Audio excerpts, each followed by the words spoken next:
Welcome to Book Talk. I'm Stephen Ussery, and today I literally pale in comparison to our guest.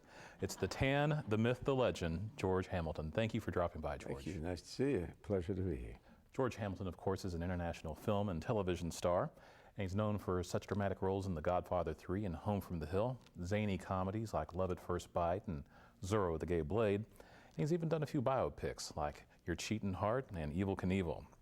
But he's here to talk about his brand new memoir, which is available from Touchstone, and it's called George Hamilton, Don't Mind If I Do. George, do you get tired of people like me making jokes about your tan? No, it's been going on a long time, and I think I'm the one that made the first joke about it because it was for me kind of like that. You know, I've never really taken much of this very seriously. Being an actor is a craft. And when I got into it, it was an end of an era. And it was more about you were a product, a chattel of a studio. And then it was very serious in the sense we had Brando and Dean. And they were really hardworking and very, very in-depth method actors. I never quite got that. All I was caring about is that I got good wardrobe. And I used to look at the scripts, and if they were heavy, I'd give them to this other actor who was there at the studio named George Peppard, and I'd take the light ones. And somehow over a period of years, you know, you think, I thought maybe I'd be back in school by the end of the year when I was 17, 18 years old. I hadn't finished high school. And I thought of it only as a temporary thing. And now 50 years later, I have a backpack by my door. I've had to repack it many times with the theory that I wasn't going to come back, that, you know, it was just a momentary thing. And I only call Memphis or Blytheville my home. I really don't call Hollywood my home, yet I've been there for 50 years. It's a state of mind. Now you mentioned... That's a long answer for a tan joke, isn't it? You mentioned that you like the light scripts, but it wasn't until the late 70s when you did your first real big comedy.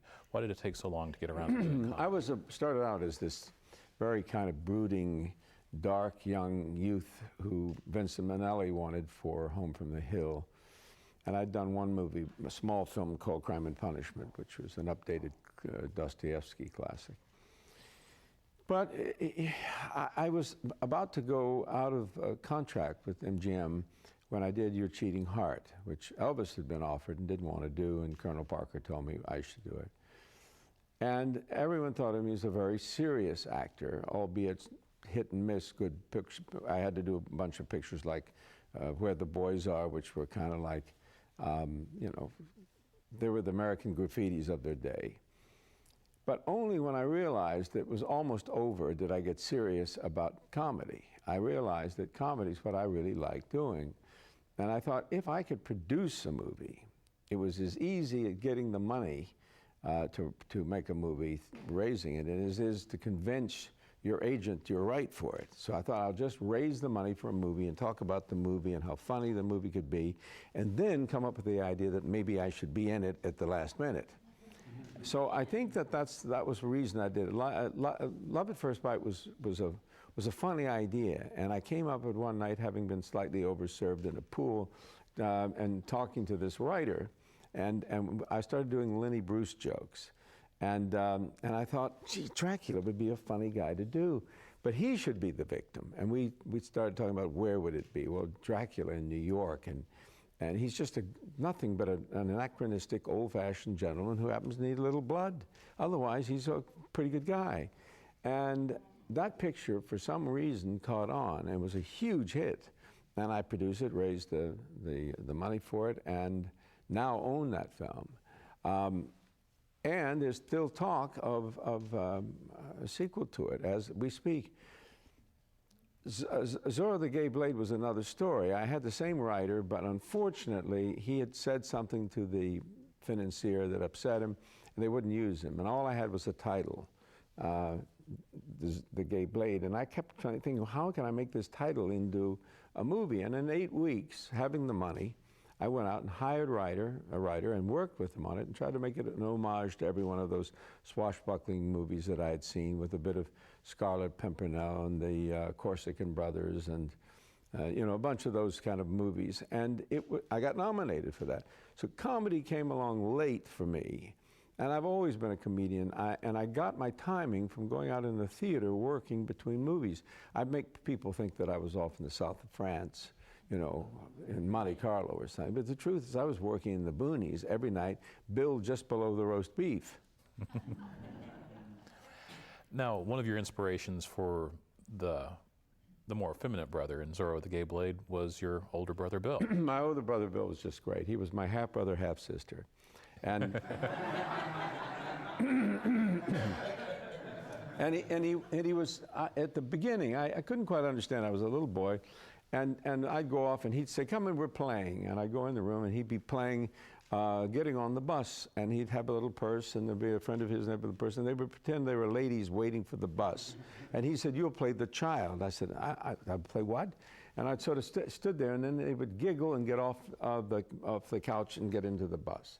I thought, that's an interesting approach. Then the next thing is I saw him upstairs, and my little brother and I, David, who was such a help in this book, we were playing soldiers. And my older brother, who was then 9 years old, was playing soldiers too, but he had dolls. And I thought, that's kind of weird.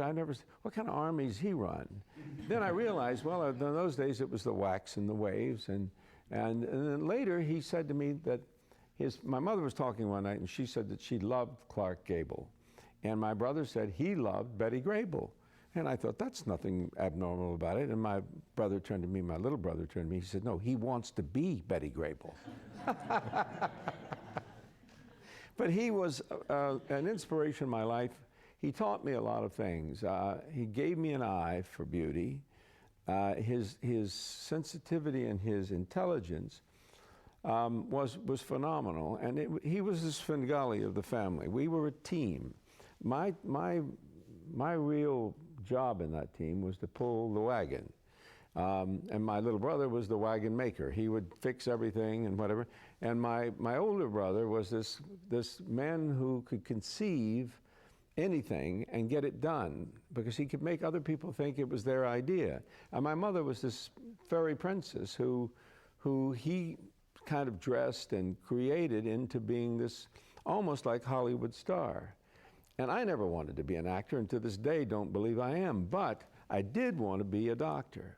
And I went to California with them and saw how much it meant to them to be in that era. It was an extraordinary era. I mean, when you think about Clark Gables and Tyrone Power and Cary Grant and all those fellows that my mother actually dated, including Ronald Reagan and Howard Hughes, years later, that stuck somewhere in my mind, and I went out to California, and I must have wanted to fulfill their wish. I only went out for the summer, and all of a sudden, I got into movies. And that is a story in itself, but my first encounter was with Robert Mitchum. And it was like being flung from a small town theater in a seat right into the movie. Because all of a sudden, I see this man who's bigger than Mount Rushmore, sitting there looking at me, and I'm having lunch with him, and I'm talking on, complimenting and everything.